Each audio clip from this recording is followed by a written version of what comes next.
Jesus. Cadeias quebrar, cadeias quebrar, cadeias quebrar. Há poder no nome de Jesus. Há poder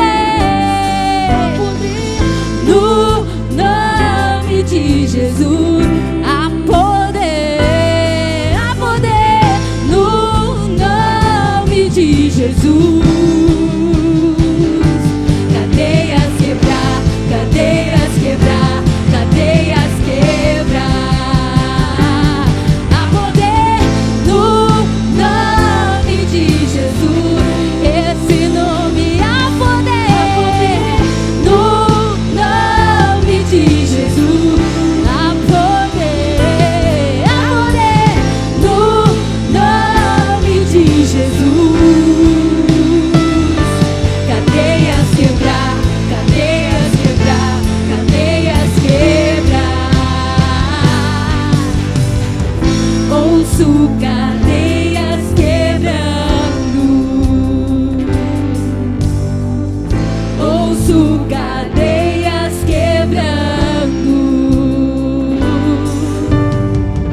Ouço cadeias quebrando. Toda enfermidade. Ouço cadeias quebrando. Todas prisões. Ouço cadeias quebrando. Eu ouço. Ouço cadeias quebrando. Ouço cadeias quebrando no nome de Jesus.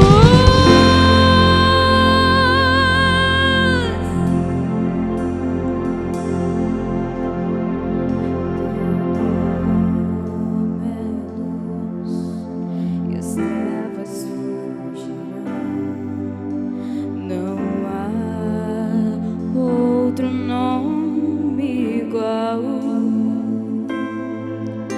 Com teu poder para sempre reinarás. Não há outro nome igual. Teu nome é luz e as trevas fugirão. Não há outro nome igual. Com teu poder para sempre reinarás. Não há outro nome igual. Jesus, Jesus, as trevas estremecem. Jesus, Jesus, não temerei.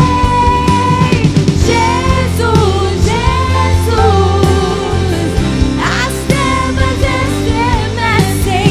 Jesus, Jesus, não temerei.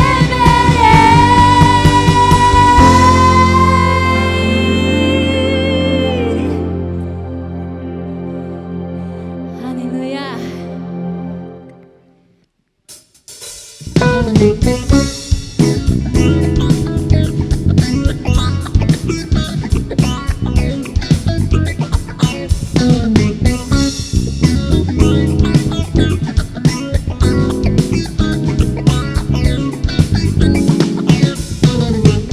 Maravilhoso conselheiro dos fortes, para a eternidade, príncipe da paz.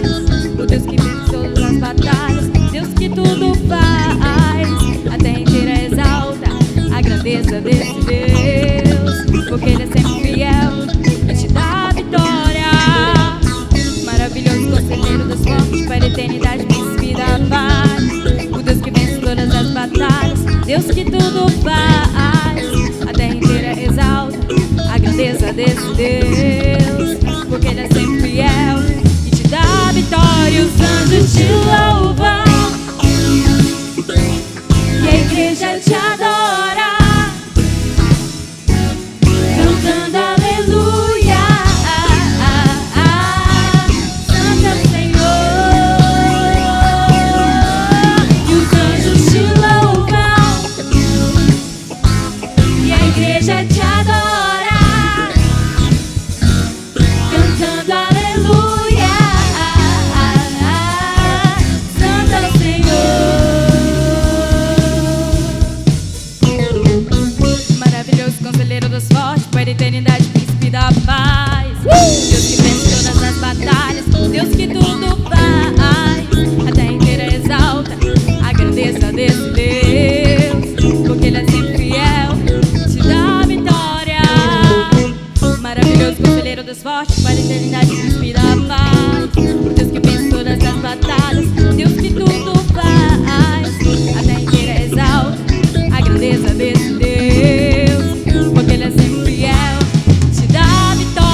Senhor, junto com os anjos, junto conosco. Vamos aprender essa coreografia? Vamos olhar para as meninas da dança e vamos fazer junto. 1, 2, 3 e vai! Os anjos te louvam, a igreja te adora, cantando aleluia. Santo é o Senhor. Você fez? Se você fez, vamos fazer. Os anjos te louvam e a igreja te adora, cantando aleluia. Santo é o Senhor. E os anjos te louvam, a igreja te adora, cantando aleluia. Santo é o Senhor. E os anjos te louvam e a igreja te adora, cantando aleluia. Santo é o Senhor, cantando aleluia. Santo é o Senhor, cantando aleluia.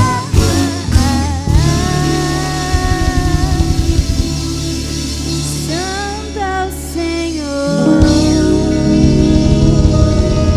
Glória a Deus. Santo é o Senhor. Aleluia.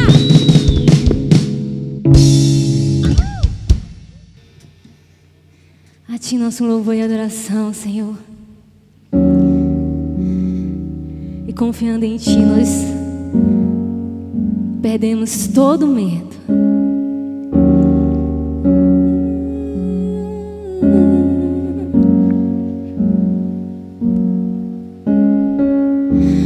A porta da casa mais simples, que o anjo da morte não entra. A estrada que corre pro mar, o vento que abre o caminho é você.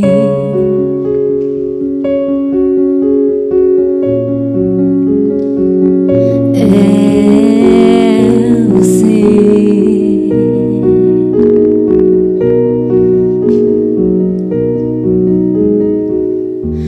A nuvem que aponta o destino é a mesma que cobre o passado. O pão que sacia a fome, a rocha que mata minha sede é você.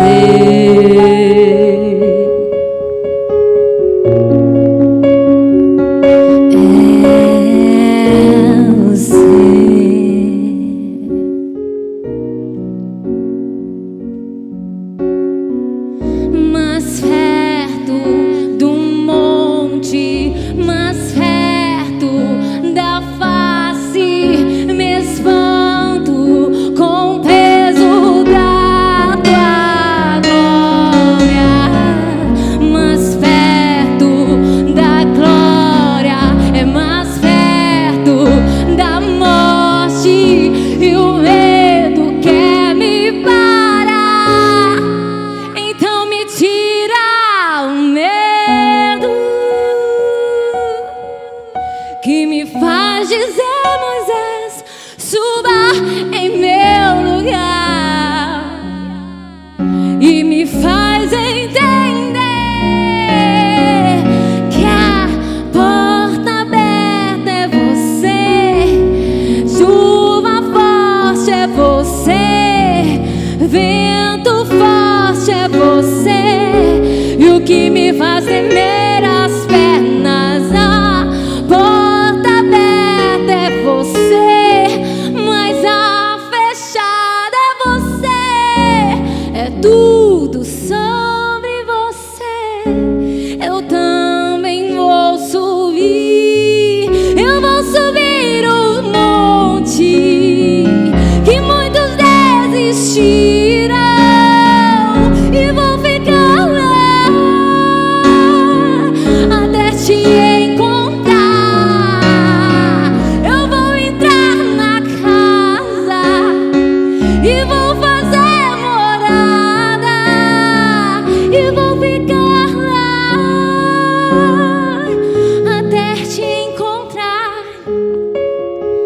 mais perto do monte, mais perto da face, me espanto com o peso da glória, mais perto da glória, é mais perto da morte, e o medo quer me parar, então me tira o medo que me faz dizer: Moisés, suba em meu lugar, e me faz entender que a tempestade é você, chuva forte é você, vento forte é você, e o que me faz tremer as pernas, a porta aberta é você, mas a fechada é você, é tudo sobre você, e eu também vou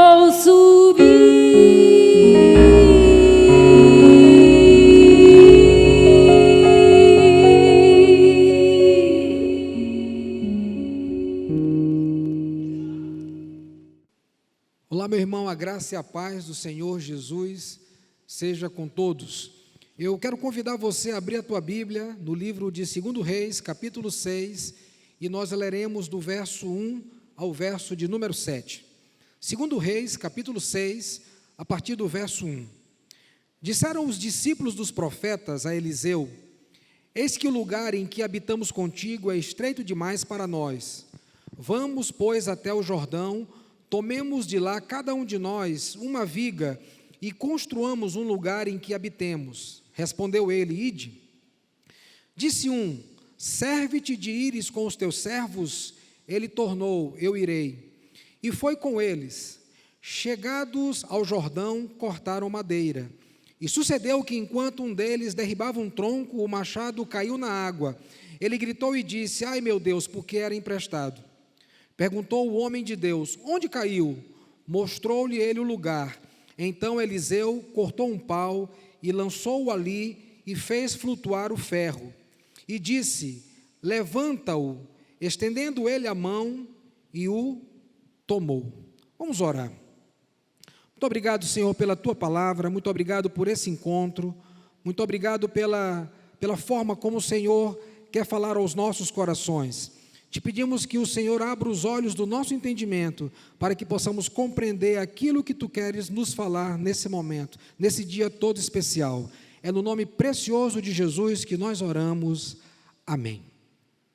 Esse é um texto bastante conhecido de todos nós, e é um texto que é enfático quando fala da disposição dos discípulos de Eliseu em servi-lo e fazer com que a obra do Senhor pudesse aumentar, pudesse crescer, pudesse expandir. Mas os dias em que Eliseu vivia eram dias muito parecidos com os dias de Elias. Eram dias de apostasia, eram dias em que Deus não estava sendo levado em consideração, era um tempo muito complicado, de muita problemática nacional, inclusive de muita fome sobre Israel. A apostasia nada mais é do que a negação, o abandono da fé do povo de Deus. E era exatamente isso que estava acontecendo com esse povo nesse exato momento da sua história. Entretanto, eu e você sabemos que a igreja é a agência de Deus para combater tudo aquilo que é contra o Evangelho. No Evangelho de Mateus, capítulo 16, verso 18, Jesus então disse, ao instituir a igreja, que as portas do inferno não podem prevalecer contra essa agência da qual eu e você, nós fazemos parte.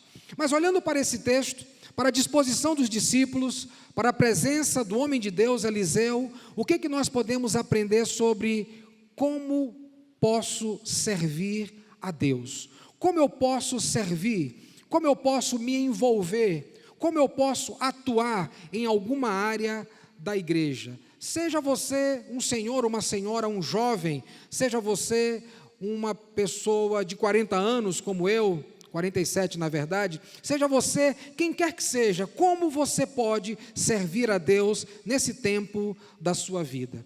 A primeira coisa que nós temos que entender é que cada relacionamento em potencial é uma oportunidade para servir e ministrar ao outro. Essa é a dinâmica da obra de Deus. Essa é a dinâmica do reino de Deus. Na medida em que eu preciso de transformação, porque eu preciso de transformação, eu também posso me tornar um instrumento para colaborar, para ajudar no processo de transformação dos outros. Entretanto, nós por vezes somos visitados por um entendimento equivocado no corpo de Cristo, quando há muito mais consumidores do que produtores no reino de Deus. Há muito mais pessoas indo em busca de alimento na prateleira do que fornecendo alimento, por assim dizer. Entretanto, eu e você precisamos entender que Deus quer nos usar naquilo que somos, naquilo que temos, da maneira como nós nos achegamos ao corpo de Cristo, porque cada relacionamento em potencial é uma oportunidade. E pessoas que precisam ser transformadas também são úteis para ministrarem outros que precisam de transformação. Por uma razão muito clara, foi Ele quem nos chamou. E Ele nos chamou para um propósito. Desde a nossa criação, fomos criados para um propósito, para o louvor da glória do Senhor. Assim como esses discípulos do profeta Eliseu, eles entendiam o seu propósito naquela escola de profeta. Eu e você, nós temos que entender qual é o nosso propósito. E com certeza não é ser um consumidor, mas ser um produtor. Na de Efésios capítulo 2, verso 8, a Bíblia nos fala que o Senhor nos chamou, pela sua graça Ele nos atraiu, porque pela graça fomos salvos mediante a fé. Isso não vem da gente, vem de Deus. Não vem de obras para que ninguém se glorie, mas é o próprio Deus quem age, quem opera, quem realiza essa grande obra.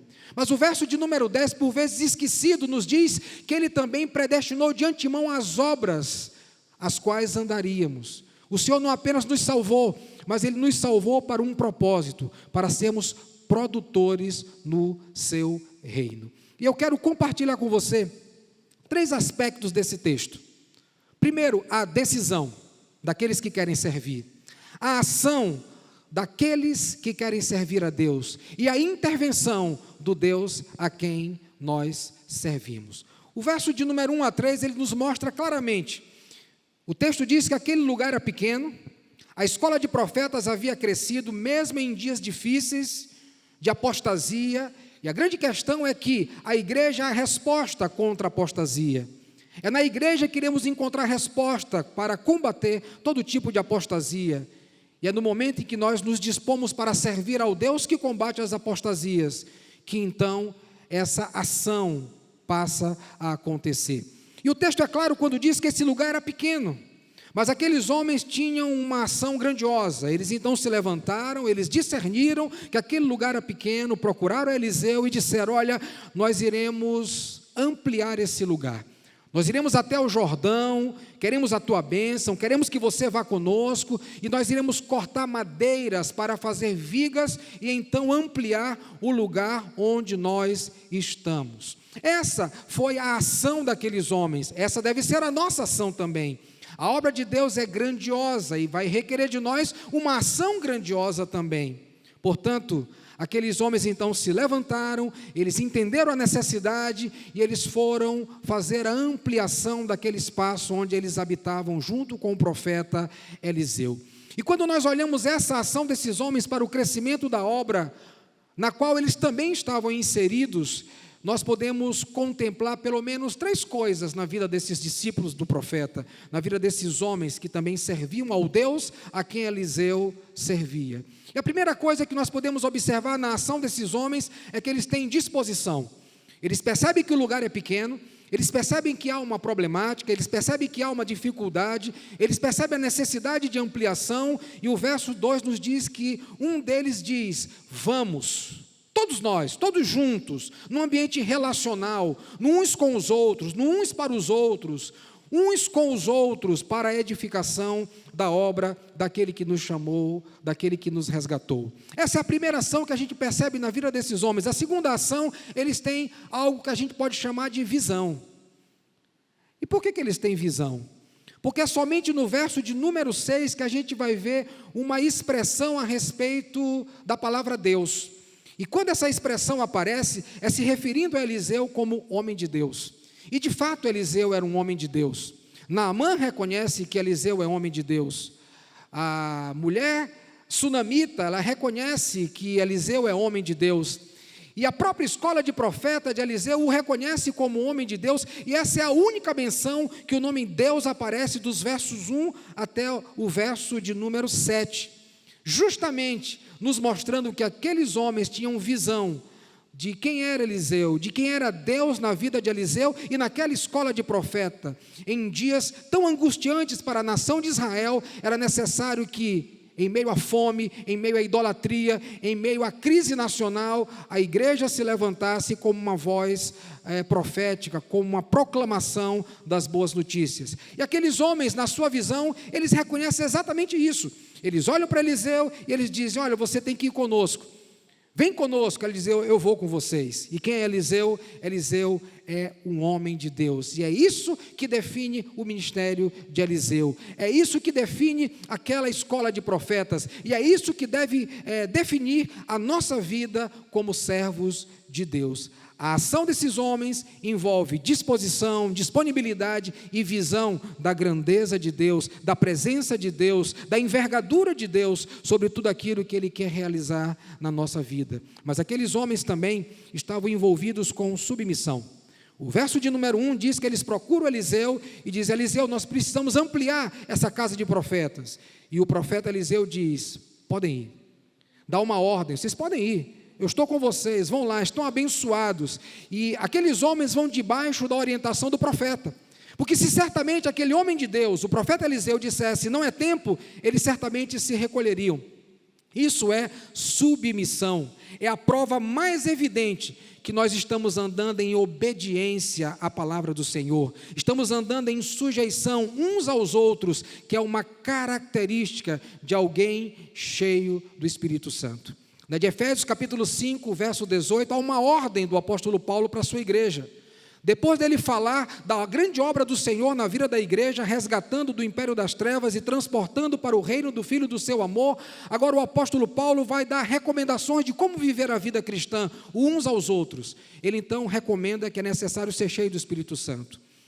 E depois ele começa a ensinar como que nós nos relacionamos em família, como que nós nos relacionamos pais e filhos, no emprego, e a ordem para o bom andamento dos relacionamentos é uma só: sejam cheios do Espírito Santo. E no verso de número 21 de Efésios capítulo 5, ele então vai falar: sejam sujeitos uns aos outros. Sujeição, obediência é característica de gente cheia do Espírito Santo. É possível perceber que em 2 Reis capítulo 5, nos versos 15 e 16, a Bíblia fala que Eliseu ele realizou uma cura na vida de um homem chamado Naamã. E quando Naamã percebe de fato, após os 7 mergulhos que ele deu no Jordão, que fora curado, ele então quer presentear o profeta Eliseu. Ele diz: olha, eu quero te dar um presente. Eliseu fala assim: olha, como esse Deus está vivo, eu não devo receber presente. A Bíblia fala que Naamã, ele insiste com Eliseu, e ele diz: olha, eu não fui autorizado a receber presente nenhum, eu fui autorizado apenas a dar uma palavra profética, deixa eu voltar para casa, para o meu lugar, para o meu recanto, porque essa é a ordenança de Deus para a minha vida. Mas a Bíblia fala que o discípulo de Eliseu, um dos, chamado Geazi, ele se afasta de Eliseu, ele se afasta um pouco de Naamã, ele percebe que Naamã está indo embora, e ele diz assim: eis que o meu Senhor, falando de Eliseu, me impediu de receber esse presente da mão do sírio Naamã, mas tão certo como vive o Senhor, eu vou atrás de Naamã. Em outras palavras, é como se Geazi tivesse dito assim: olha, o meu líder não quer que eu faça, mas em nome de Jesus eu vou fazer a coisa errada. Ele usa o nome de Jesus para fazer inclusive a coisa errada, e nesse exato momento Geazi está revelando a sua total desobediência. E a Bíblia nos fala no verso 25 do capítulo, no verso 27 do capítulo 5 de 2 Reis, que a única coisa que Geazi ganhou pela sua desobediência foi a lepra de Naamã. E não só ele ficou leproso, diz o texto, mas toda a sua descendência se tornou leprosa. Aqueles homens estavam agindo naquele belo dia. Eles queriam a ampliação da casa de profetas. Eles foram dispostos, eles tiveram visão, mas não lhes faltou submissão. E eu e você, nós temos que entender que na igreja ninguém trabalha sozinho, porque nós vivemos em vida comunitária. Precisamos ter visão de Deus, precisamos ter disponibilidade para fazer as coisas, mas sobretudo precisamos ter submissão para saber que andamos debaixo da vontade do Senhor, que se manifesta por meio da sua liderança, que se manifesta por meio do seu povo, numa vida de sujeição. Na igreja ninguém trabalha sozinho. Esses discípulos se levantaram para fazer em vida comunitária a obra que só pode ser feita em vida comunitária, porque Deus, Ele é um Deus que opera na coletividade. Deus opera na individualidade, sim, mas Deus está operando aqui na coletividade, uns aos outros, uns com os outros, uns pelos outros, uns para os outros. Por onde você pode começar? Você pode começar pela sua célula, você pode começar pelo discipulado, você pode começar pelo evangelismo, você pode começar pela visitação, você pode começar por uma palavra de encorajamento em tempos de pandemia, você pode começar por meio de um bom começo, desde que ele seja na presença do Senhor. É necessário que você possa despertar, é necessário que você possa compreender que uma decisão precisa ser tomada. Em segundo lugar, nós aprendemos nesse texto, no verso de número 4, que não apenas tomaram uma decisão, mas eles também tiveram a ação. Muitas pessoas falam, eu vou, mas não vão. Muitas pessoas falam, eu chegarei, mas não saem do seu ponto de partida. É necessário que haja uma ação. E é exatamente isso que eles fazem. Diz o texto no verso de número 4, que Eliseu foi com eles, e quando eles chegaram no Jordão, o que eles fizeram? Nada de surpreendente, eles fizeram aquilo que eles haviam proposto lá atrás. Eles começaram a cortar madeira. O pastor Rafael, na conferência, disse com muita propriedade, temos que continuar fazendo aquilo que já fazíamos outrora, nada de novo nas nossas demandas, naquilo que nós estamos fazendo, apenas aquilo que já estávamos fazendo no princípio.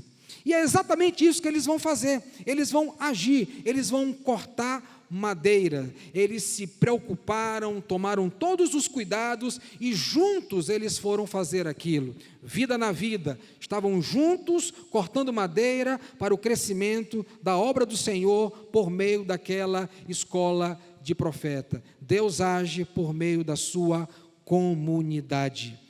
Outra coisa que é possível perceber na ação desses homens, eles estão andando na presença do Senhor, porque diz o verso de número 3 que eles tiveram o cuidado de procurar Eliseu, de procurar o conselho de Eliseu, a companhia de Eliseu, a presença de Eliseu. E o verso de número 6 diz que Eliseu não é um homem, ele é um homem de Deus, o que significa dizer que eles teriam direção da parte de Deus no momento oportuno. Mas em terceiro lugar, aqueles homens revelando a sua ação, o verso 5 na parte B diz que eles levaram um machado. Talvez o machado para mim e você hoje é a coisa mais comum, mas naquela época era uma ferramenta, um instrumento de grande valor.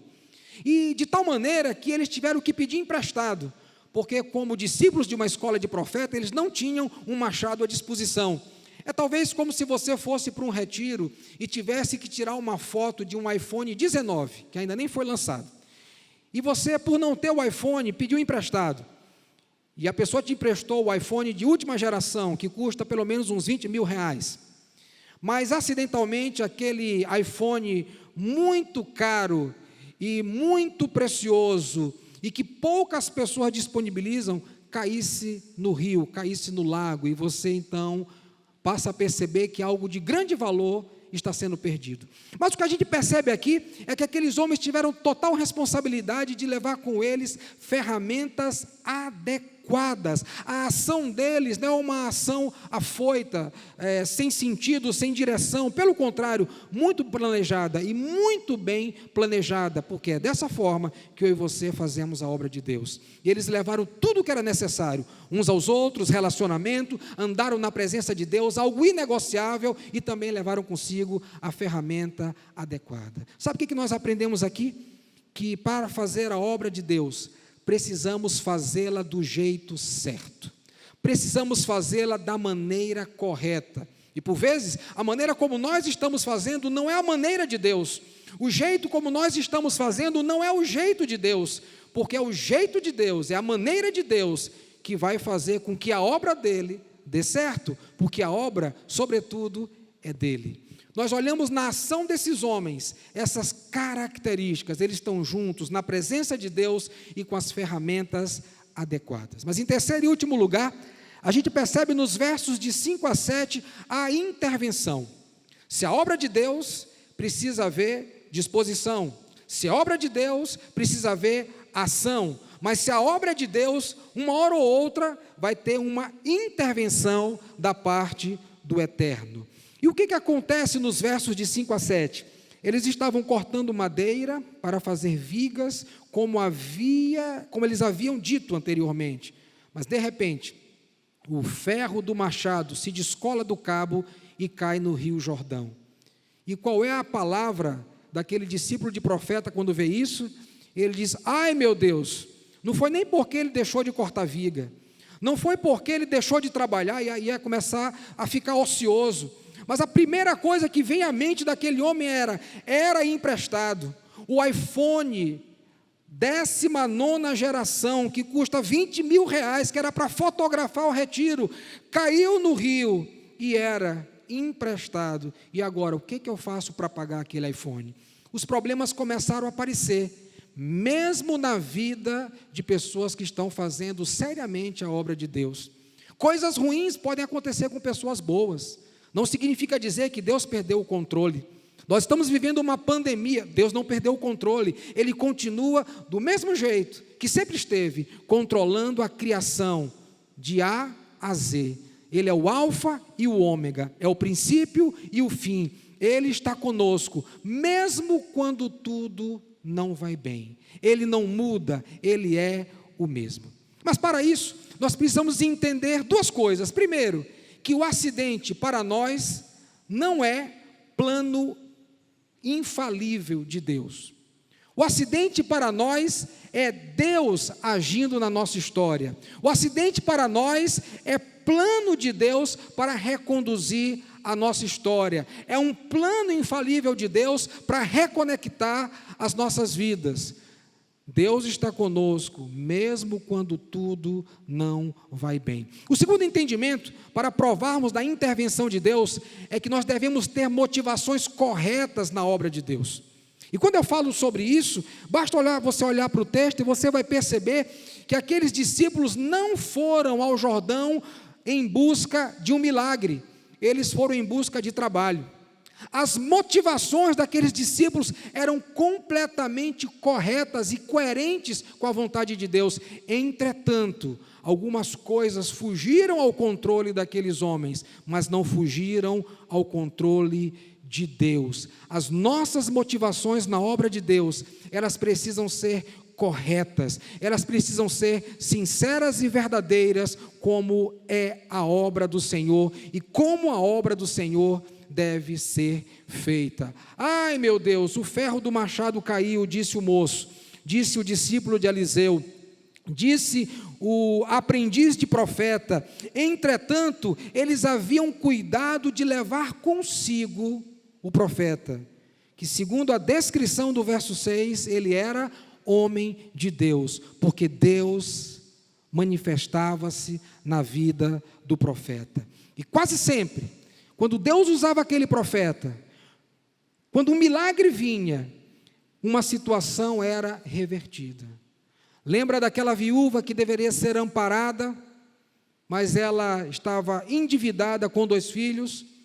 A Bíblia fala que havia uma grande fome naquele contexto, e ele entra lá e multiplica a comida daquela mulher. A Bíblia fala que esses discípulos que habitavam na escola de profetas, eles uma vez sentiram fome, foram buscar alguns legumes, mas a fome era tão grande que eles não discerniram entre os legumes venenosos e os legumes não venenosos, e acabaram cozinhando tudo, até que alguém gritou: tem morte na panela. Ele então pegou farinha e tirou o veneno daquela comida. Era sempre assim que Eliseu fazia quando Deus o usava, sempre para mostrar para esse povo que quando as coisas fogem do nosso controle, há esperança em Deus. E agora, o que foge ao controle a esse profeta, a esse discípulo de profeta, não foge ao controle de Deus. O ferro do machado se descolou e afundou no Jordão, mas estava sob a ótica de Deus. Estava sob a observação de Deus. Deus estava contemplando tudo aquilo, porque nada havia fugido ao controle do Senhor. Problemas podem sinalizar duas coisas na nossa vida. Eles podem sinalizar que Deus quer intervir na nossa história, ou problemas podem sinalizar, sim, reprovação da parte de Deus. Por que eu falo isso? Porque no verso 27 do capítulo 5 desse mesmo livro, a gente percebe que a desobediência de Geazi trouxe da parte de Deus reprovação. Ele então foi visitado por lepra, a lepra de Naamã, e essa lepra se estendeu por toda a sua geração. O problema foi sinalizado na vida de Geazi como uma maneira de demonstrar que ele foi reprovado diante de Deus. Mas o ferro do machado cai aqui. E será que é uma reprovação da parte de Deus, para aqueles que queriam fazer a obra de Deus, para aqueles que queriam realizar a vontade de Deus? Claro que não. É possível perceber que o que eles vão experimentar da parte de Deus é intervenção. Por isso, quando o profeta Eliseu vai falar com aquele jovem desesperado que diz: era emprestado o ferro do machado, nem meu era, ele faz a seguinte pergunta: onde foi que o ferro do machado caiu? Apenas aponte, apenas mostre, apenas reconheça, porque Deus vai prover o ferro do machado. E provendo o ferro do machado, Deus vai continuar provendo vigas para a construção daquela obra, da qual eles haviam se voluntariado, se envolvido, se engajado. Problema na vida desses que estão fazendo a obra é apenas um sinal da manifestação, da intervenção de Deus na vida deles. O que nós podemos aprender sobre lições quanto à providência de Deus? É muito simples. Deus age porque é o Senhor da história. O homem é o servo de um Deus que vai agir. É isso que nós podemos perceber no verso de número 6. Quando o profeta diz: onde caiu? Foi ali, ele apontou, e o ferro do machado flutuou. Porque Deus é o Senhor da história. E eu e você, assim como esses homens, somos apenas servos de um Deus que opera poderosamente. Mas que privilégio, que prazer. Uma outra lição que podemos aprender da intervenção de Deus é que o poder de Deus é maior do que o poder que nós temos. O machado naquela época era um grande poder, era uma grande ferramenta, caríssima. Apenas algumas pessoas poderiam obtê-la e eles haviam pedido emprestado.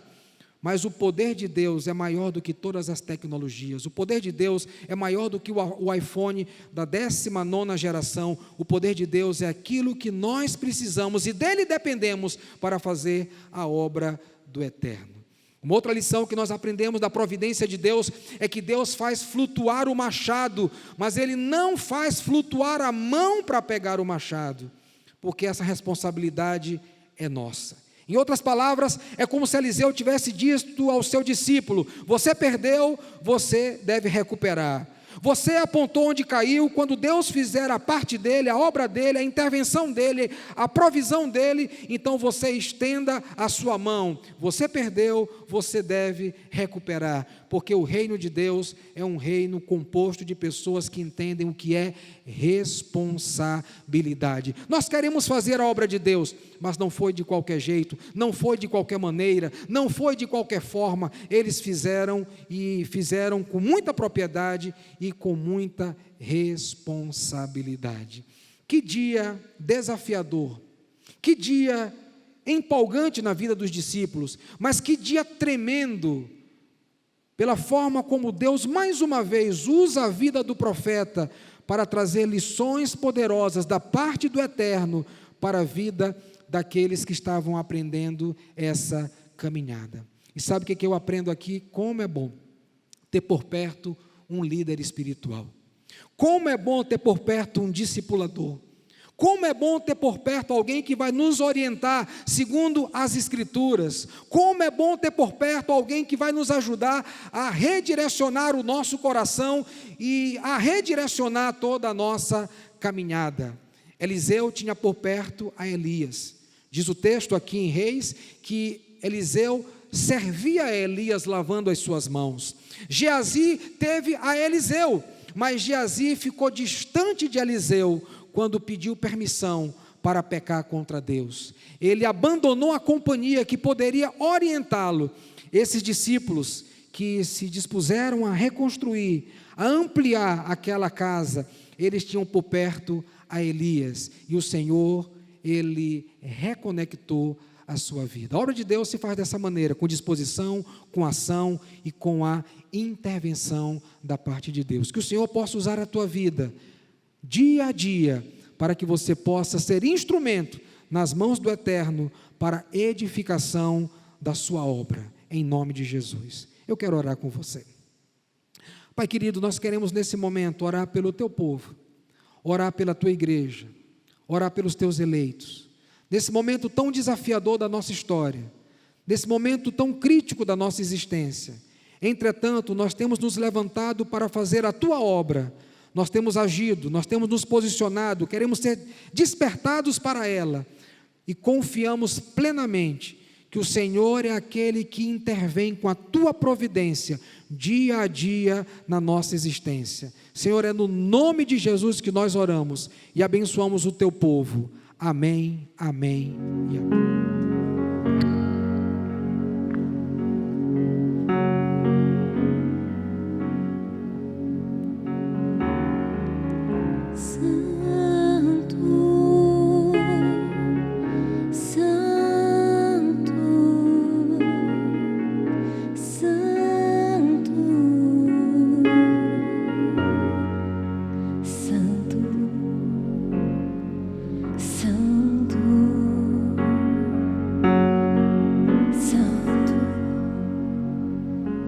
Por ti, Santo, Santo, Santo, Tu és Santo.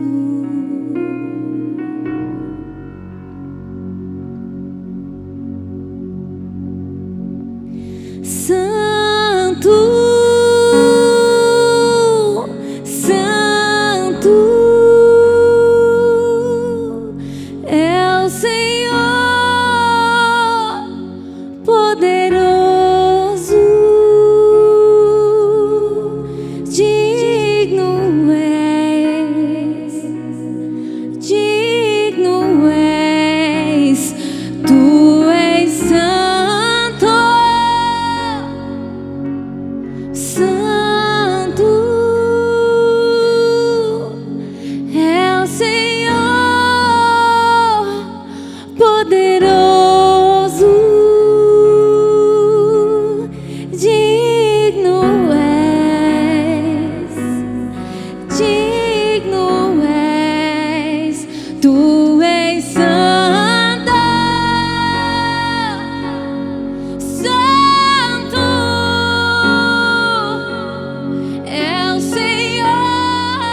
pode declarar. E o poder ao nosso Rei Jesus, e o louvor ao nosso Rei, ao nosso Rei, ao nosso Rei, ao nosso Rei Jesus.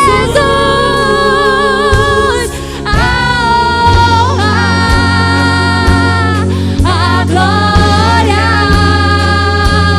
a força e o poder ao Rei Jesus, e o louvor ao Rei Jesus,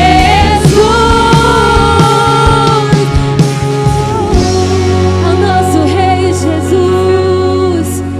Assim, Senhor, obrigada, Deus, obrigada, Senhor. Que o Teu Santo Espírito venha sobre todos nós. Abençoe cada casa, abençoe cada coração. Transforma, restaure, cure, Senhor. Que Teu Espírito Santo vá sobre todos eles, sobre todos nós. Deus te abençoe. Amém.